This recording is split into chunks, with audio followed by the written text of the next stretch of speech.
Messieurs et dames, bonsoir. Nous sommes en direct dans la commune de Kadoutou, dans la ville de Bukavu, province du Sud Kivu. Et là, nous sommes en direct au lieu où un incendie vient de se produire dans la colline de lycée Wima, où on trouve qu'il y a plus de 200 maisons déjà calcinées, parties en fumée.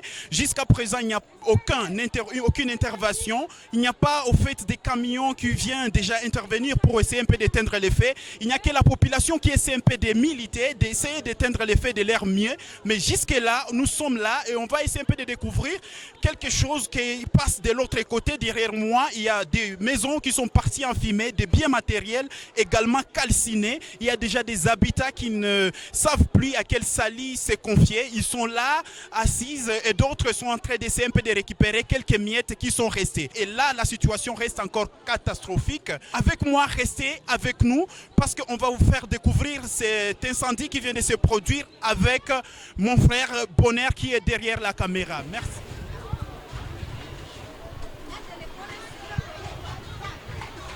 Déjà à quelques maisons qui sont au débit où on rencontre déjà des personnes de cette colline qui ont été victimes de cet incendie qui essaie un peu d'éteindre de leur mien à travers des eaux en tenue dans des bassins et des petits tuyaux. Mais jusqu'à présent, on retrouve que ce sont toujours les habitants de cette colline qui essaient un peu de lutter de leur force pour voir comment ils peuvent récupérer quelques miettes qui sont restées et sauver peut-être quelques personnes qui sont victimes dans cet incendie. Messieurs et dames, comme vous pouvez les voir, ici nous sommes devant une maison d'une maman. Elle est habitante de cette colline, victime de cet incendie. Elle ne sait pas comment raconter l'histoire parce que tous ces biens matériels sont partis en fumée. Et comme vous pouvez le voir, ça ne nous reste que de petites casseroles et qu'un petit bassin qu'elle a pu sauver. D'autres biens matériels qu'elle avait dans la maison sont partis en fumée. Et donc, les dégâts restent encore énormes et la détermination n'est pas encore faite parce qu'aucune intervention, jusque-là, ce n'est que les jeunes du quartier qui essaient un peu de militer de leur propre force et chacun fait ce qu'on appelle sauve-qui-peut dans notre langue maternelle. Jambo mama. Sasa hii nyumba kwa mkoa watu sasa ilipata hii incendie. Amkukua. Hakuwa mtu. Batoto balikuwa bakakimbia si abaona. Donc paka pale watoto wako wako balieni. Sio hata. Kisha hakuna mwingine malikia kusaidia wala peke njoo ulikuwa unapiganisha. Mimi peke na sitoshe kitu. Mimi nilitoka kwa masomo, mimi narudia, mimi nakutana na nyumba ishalungula na sio kwa batoto balikimbilia. Unafundisha kwa? Ndiyo. Uko mwalimu. Donc hapa na madossier vyote yote na mabilite ya wanafunzi vile nilikuwa navyo jana usiku.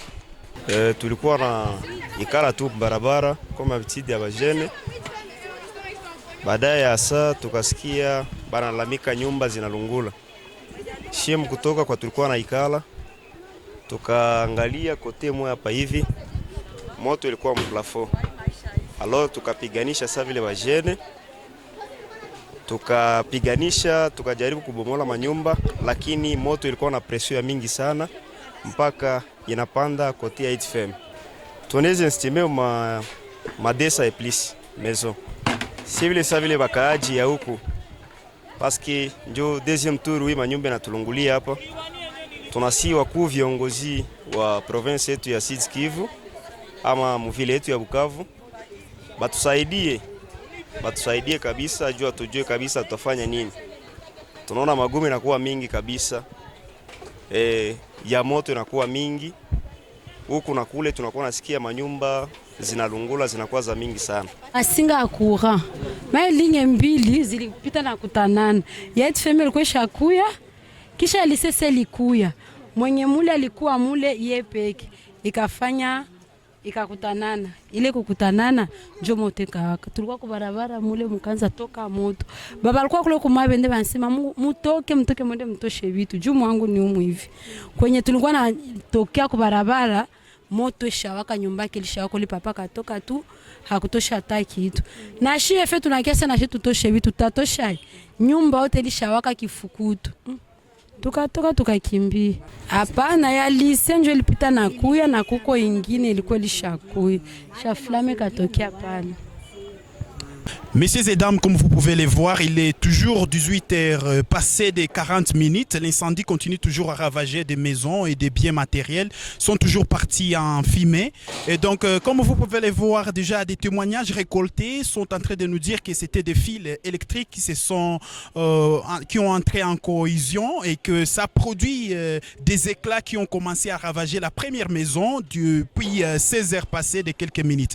Donc, nous sommes là pour justement vous faire vivre cette tragédie qui reste toujours incontrôlée parce qu'aucune intervention qui est déjà en place et pourtant de population de cette colline essaie un peu de lutter de leurs propres forces pour sauver quelques biens matériels.